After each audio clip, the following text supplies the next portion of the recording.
Really, really happy with the win. They're an excellent team, well coached. They were on a run, and we're just fortunate that we got them at home. It's always good to start 2-0 in our conference. Really proud of my guys and the fact that they're improving every day, and it's evident. And might be the first time that we got 11 guys playing with significant minutes. And Jordan would have probably played a little bit more if I kind of gave him an early hook on a bad shot, which we've been working on. But other than that, I thought everybody contributed and everybody was awesome. And, it's always good to win those games against a ranked team in our building, 68 possessions. We got to really work on our free throws, and we got to work on our three-point shooting. But Hugh, anytime he can shoot like that and get 8 rebounds, 6 assists, and do the little things, we'll win because our other guys will pick up the slack, and we got that from Sam, and I thought Devin played well. I thought all our guys played well. So other than that, it was a emotional night, energy-packed night, great crowd, wouldn't expect any less. So really happy for our guys. Only the second game of league play, I know, but you wore the cherry blazer. You kind of gave it away that it's a big game to you. How much pressure the second game into league play was there on this team to win this game? Well, I think anytime you have a ranked team that's undefeated, you got to bring out the cherry blazer. It's got a pretty good record. So I guess it was no secret that I would probably wear it. But it is a big game. I mean, Larry's had them on a great run, and he's a great coach, and they got a veteran group, and they're tough, and they're hard to beat. And defensively, we were outstanding tonight. I thought we mixed up with zone. We pressed a little bit.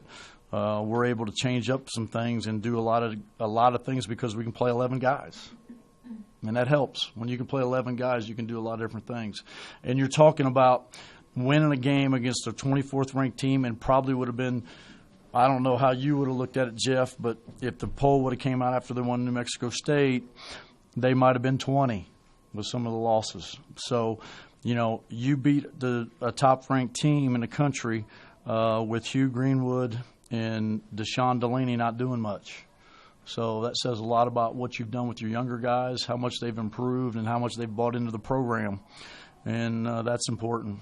One of those younger guys was Sam Logwood, and not only did he have the game-high 15 points, he did it on efficient shooting, 5 of 5, and 4 for the free throw. Well, he does what he can do, and I've always known he was going to be capable of being an all-league player, but he's one of those guys that's in here on Sunday that and this is nothing against Sam. He couldn't make 100 jump shots out of 400 when he first got here. And that's not against him, but he'll come in here on Sundays on his own and shoot 600 to 1,000 shots. And his shots improved dramatically, and all we've done is tweaked with a little bit, decided on how high he should jump, but we've showed him how to do it, and he's done the work. And I think guys that do the work and listen and are coachable are going to improve here, and they always have. Could this very well be, in your opinion, a coming-out party for him? Can you build off of this moving forward? Well, I think a lot of guys are going to have some coming-out parties. I just think it's very fortunate he had a really good game.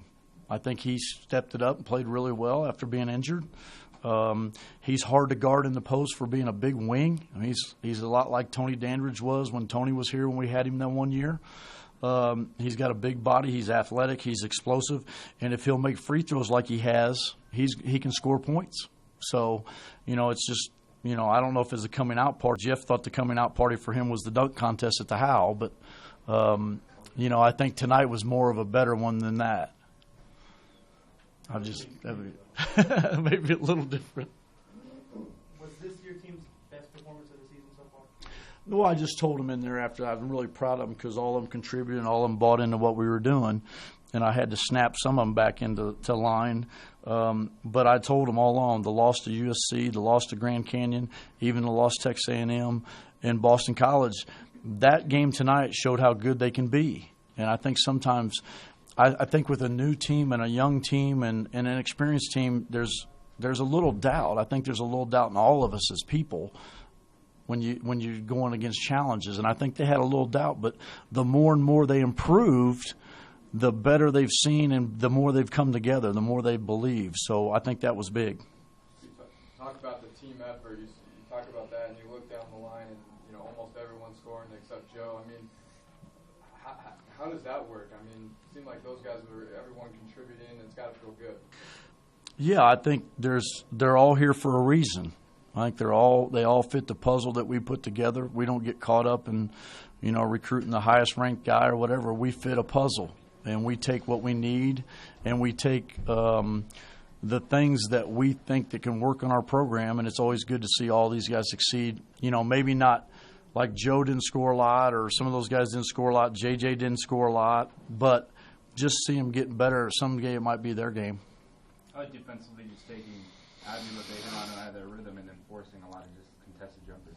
Well, I thought we did a good job of mixing zone. We pressed a little bit. I thought we did a good job in man. Man's going to be our staple defense, but I thought we've done an excellent job with zone. And one thing zone does for our team that people don't talk about is zone does a very good job for our team. It keeps people off the foul line.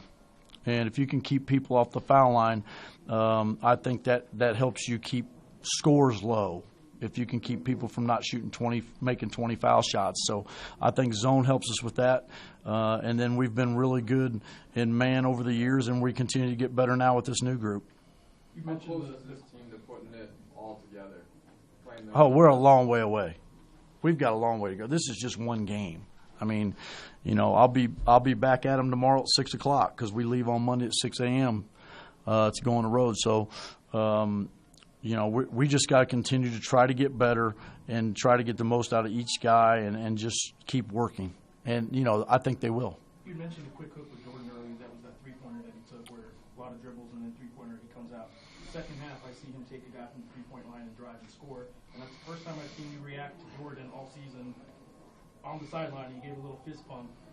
Just the difference between what maybe you told him or Lamont told him during that timeout and from the beginning to the end of the game. Well, let's don't get this thing twisted. Now, Lamont gets advised on who to go talk to and who not to talk to. So my thing with Jordan is he's super, super talented. We all know that. My thing with Jordan is he's been behind the eight ball because he's been out of shape. And then when you're out of shape, you rely on shooting jump shots. And I know he can do all the other things, and tonight was a glimpse of how good he can be. But he's got to get in better shape, and he can't rely on his first shot to be a fall-away three-point shot. And I told him that, and he knew he was coming out. So, I mean, I'm really happy for him. And I told him after the game right in front of the guys, I'm really proud of him. He's worked really hard, and he deserved to play that well.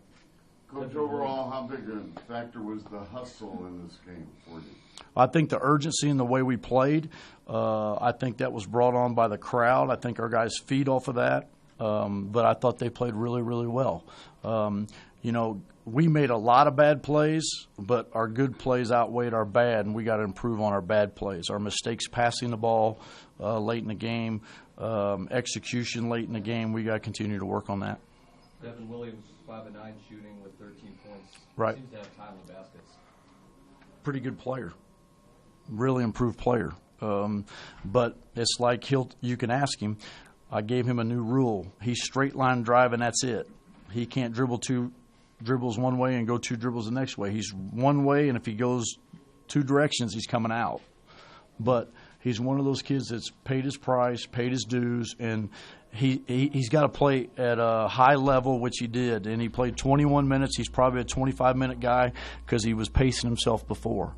But I like the way he played, the energy he brought us, and he can really get to the rim and extend and score, and his length bothers people. So you won't talk before you guys head out on Monday morning. Can you talk a little bit about San Diego State? Yeah, they're terrific. I just feel bad that they lost Po Lee. I think, that's one of those things that's really scary. Fish is always going to have them ready to play. They're always going to be able to guard you. We're going to have our work cut out for us. They're a terrific team, terrific program. We've really enjoyed our battles with them. We look forward to our battles with them, but it'll be a challenge. They got good young guys, and they got a veteran group coming back. They got good size with Spencer and Chol, transfer from Arizona. Winston, of course, was one of the guys projected, could be player of the year. He's a terrific player. Really active. And then Trey Kells had an unbelievable freshman year. So I'm sure it'll be as heated a contest as we have always had. So we'll start thinking about them tomorrow.